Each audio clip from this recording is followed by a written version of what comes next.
Are you ready for the big election?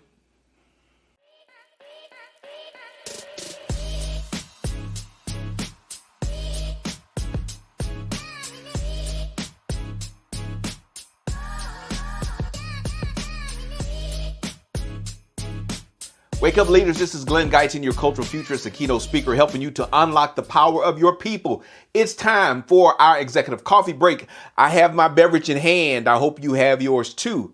They say you can't choose your family, but you can choose your workplace culture and your beverage. Today, I'm making good choices. This is some homemade beet juice that I made. Beet and carrot juice is so delicious. Shout out to my juicing friends out there. I'm making good choices, making healthier choices so that I can be available and support you in your work. But my goal is to equip you with effective strategies to foster a culture of innovation, reduce workplace stress, and elevate team performance. If you are watching on YouTube, don't forget to like and subscribe. Let's get into it. Well, today is my first election special, and we are at a critical juncture of the election. First of all, I don't care who you're voting for. That's not what this is about. Whether you're voting red, blue, green, libertarian, whatever you're voting, that's not really what we're going to talk about today. But the election will possibly have an impact on us and in the workplace. There are going to be people, based on the volatility and the deep-seated beliefs surrounding this election, there are going to be people that are very unhappy with the outcome of the election. Some people are going to be ecstatic about whoever becomes president. Some people are going to be very sad, probably, about who's going to become president, and is yet to be seen the long-term impact of the outcome of the election. We don't know what's going to happen. We can imagine that's driving some of the fear and anxiety that we have right now. But it's important, if we are going to unlock the power of our people, if we're going to take care of our people, we as leaders need to be prepared for what is coming. You know, we want to be proactive in how we deal with the aftermath of the election. I don't know what it's going to be. I don't know. Probably a lot of the fears that people have is going to be overstated. Some people, again, are going to be very, very joyful in your workplace. Some people may be very sad with the outcome in your workplace, but they're still your employees. No matter who they voted for, they're still your people, and you're still depending on them to accomplish their mission. And they're going to be on teams with people that have very different political views than them. So how are you going to handle that? Are you ready for the day after the election? Are you ready for, November 6th? That's the day after the election. Are you ready for November 6th, 2024?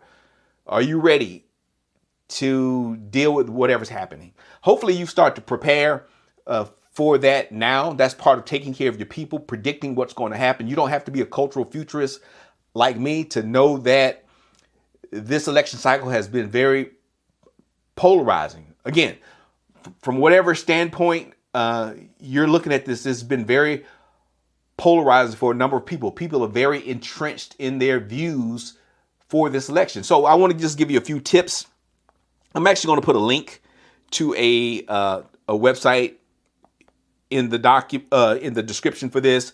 But politics. So how do we work at this? You can't see that. Can you see that? No, you can't see it. Yes. Politics in the workplace. How to maintain cultural competency and legal compliance. And so that's what we want to do. We don't want people to get sued. We also want to be culturally competent and figure out, how do we keep the peace in the workplace and keep people productive and on task. Well, first of all, we want to make sure that we know the laws about politicking in the workplace. And this is probably something you have to think about before the election. But after the election, we just want to make sure that you have clear policies. Set clear policies for what you discuss and how you discuss things in the workplace. What's appropriate attire. Can you wear politically motivated things in your workplace? Those are things that you should have in place now. Make sure that you are focused on diversity, equity, and inclusion in a healthy way, in a way that's appropriate. Inclusion is for everyone. And so we want to make sure that we are respecting various viewpoints, that we are understanding that people have different worldviews and bias. Talk about those things now. Be prepared to talk about those things after the election. We want an inclusive workplace.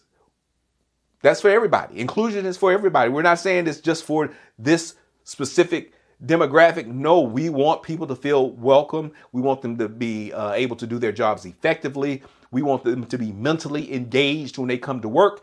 That's up to you to set the environment, to set the tone and work at some of those things. Now, how can you work at that? Well, make sure you have information, good, clear policies for your people to follow. Talk to your employee resource groups.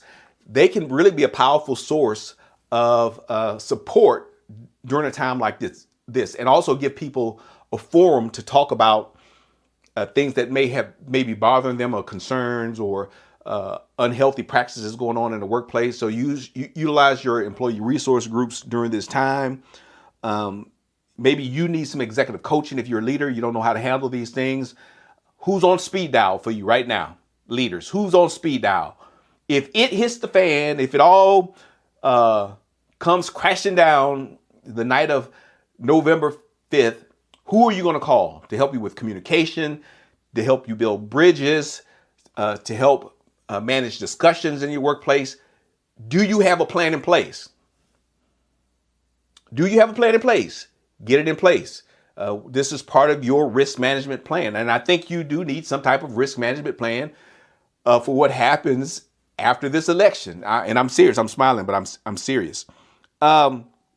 The other thing that you can do, make sure that you have your employee assistance program information out so that people know what resources that they can utilize, that they can turn to if they're under mental stress during this time. And people may be under mental stress. Again, doesn't matter who they're voting for. People have very deep-seated feelings about this.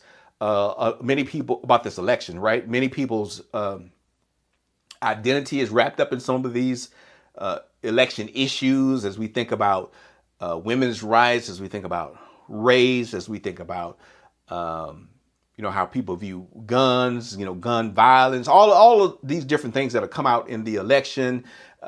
So there's a lot of rhetoric, even as we think about ethnic identity with Muslims, people from Jewish backgrounds, people from Christian backgrounds.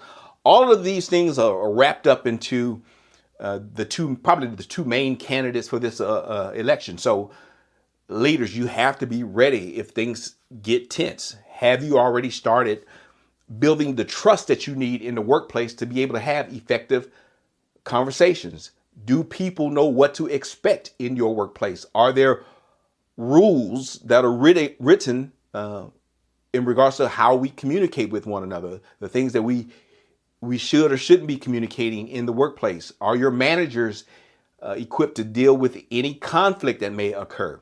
Again, what if someone comes and wears a Kamala t-shirt, or if they come and they wear a MAGA hat? Are those things allowed in your workplace? People need to know today. They don't need to know on November 6th. They need to know today. So hopefully these things are helpful. I'm going to put the link to my blog post where I talk about some of these things. Hopefully that will give you some ideas of what you need to do next. But please, please, please, please prepare for potential conflict in your workplace. Maybe you've already talked about these things. If you have, you are ahead of the game. But thank you all for your time.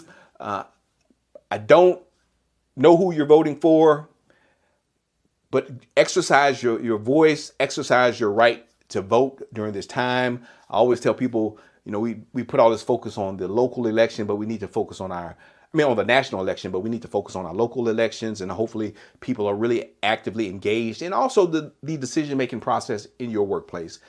Make sure people are engaged in that you're having good conversations, and that you are promoting the culture that you want to have in your place of work. So in closing, let's not forget, better leaders get better results. So to every one of you leading the charge for a more supportive and engaging workplace, I leave you with this: stay bold, stay inspired, and remember that your actions today shape the culture of tomorrow. My name is Glenn Guyton. You all have a wonderful, wonderful, wonderful day.